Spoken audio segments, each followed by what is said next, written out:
share with you a couple things about selling. First of all, what is selling? So Zig Ziglar once, didn't tell me this, I read it in a book, that selling is not something you do to somebody. Selling something you do with and for somebody. Now think about that for a second. For and with somebody. There's another component to selling that I picked up over the years, and that's, you got to give everybody the DIMTY. What is the DIMTY? Do I matter to you? Because once the customer realizes that they do matter to you, that you don't have just commission breath, that the questions you're asking them actually pertain to their true wants and needs, you get a better sense of telling them something. Because once they feel that they matter to you, they listen more intently. So, how is selling beneficial to both parties? Selling becomes beneficial to both parties when you do less talking and ask the questions. Because listen, you'll never learn anything by talking. You'll only learn things by asking the customer the right questions. Questions like, what research have you done so far? What inspired you to come by our dealership or contact our dealership? Or what influenced you to contact our dealership? You're going to determine the reasons why the customer is actually talking to you.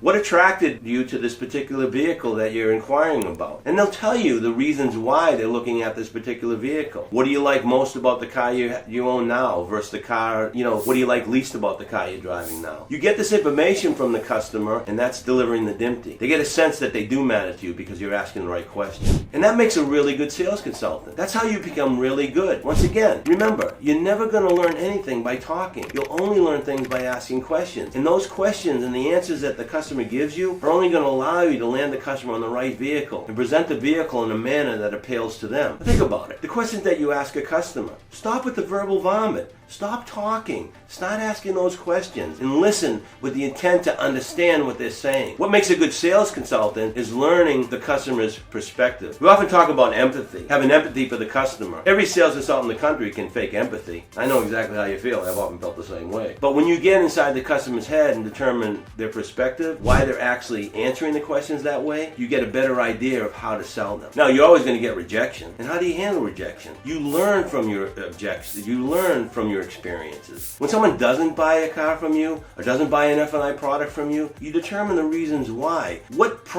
did you leave out in the process? What could you have done better? What questions could you have asked that customer that would have maybe locked down that sale? So determine, take rejection as a learning process. Don't take rejection and go out and buy a fifth of whiskey and start drinking, all your sorrows. Learn from those experiences. That's how you handle rejection. And remember, there's going to be rejection in sales. You signed up for it. So take it like a man. Take rejection like a man and learn from those experiences. Follow up. I often talk to sales consultants about follow up. We just went a transition. I hate to talk about it, the pandemic and inventory shortage and all that. And what we did is we became order takers. If you had the car, they bought it. And they bought it for full price. Things are changing now. Inventories are getting fatter. People are coming in and looking for deals. They're looking to negotiate car deals now. And we lost sight of the sales process. So now we have to get back to following up with these customers. So don't just send out birthday cards and say, did you buy it? No, did you buy a car yet? What's preventing you from moving forward? I got a tip. When following up with a customer who left the dealership, call them up 3 hours later and say, I find that most customers that leave the dealership have lingering questions, and I just wanted to call you and follow up and answer any of those lingering questions that you may have. Get your sales management and F&I management team involved. I've often talked about the 3 stages that customers go through. That awareness stage where they're aware they want a vehicle, the discovery stage where they're discovering,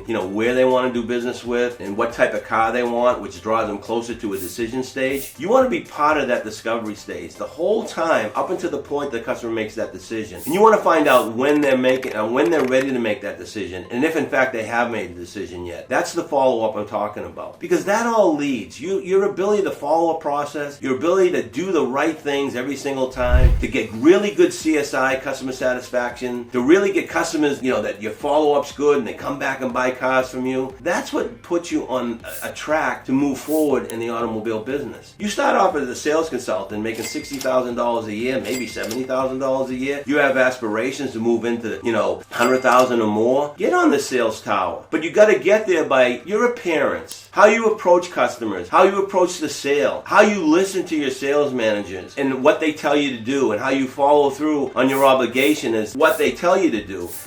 People notice this stuff. You want to be noticed? That's how you move up the ladder. You could be the top salesman in the dealership. Doesn't mean you're management material. You become management material by your approach to the process, by your appearance. Like, you stand stand out amongst the rest. And then that leads you to different positions in the dealership, from sales management to F&I. F&I managers make in excess of $100,000, $150,000. And you have to become an F&I manager. You have to become a sales manager to move in the ranks of general manager. Get to general manager status, man, and you get the golden parachute. You can make up to $300,000, $400,000 a year in the right environment. So that's me in sales, okay? I've been doing this for a long, long time, over 40 years. I hope you took the advice. Don't take it personal. Check up from the neck up. Until next time, go get 'em.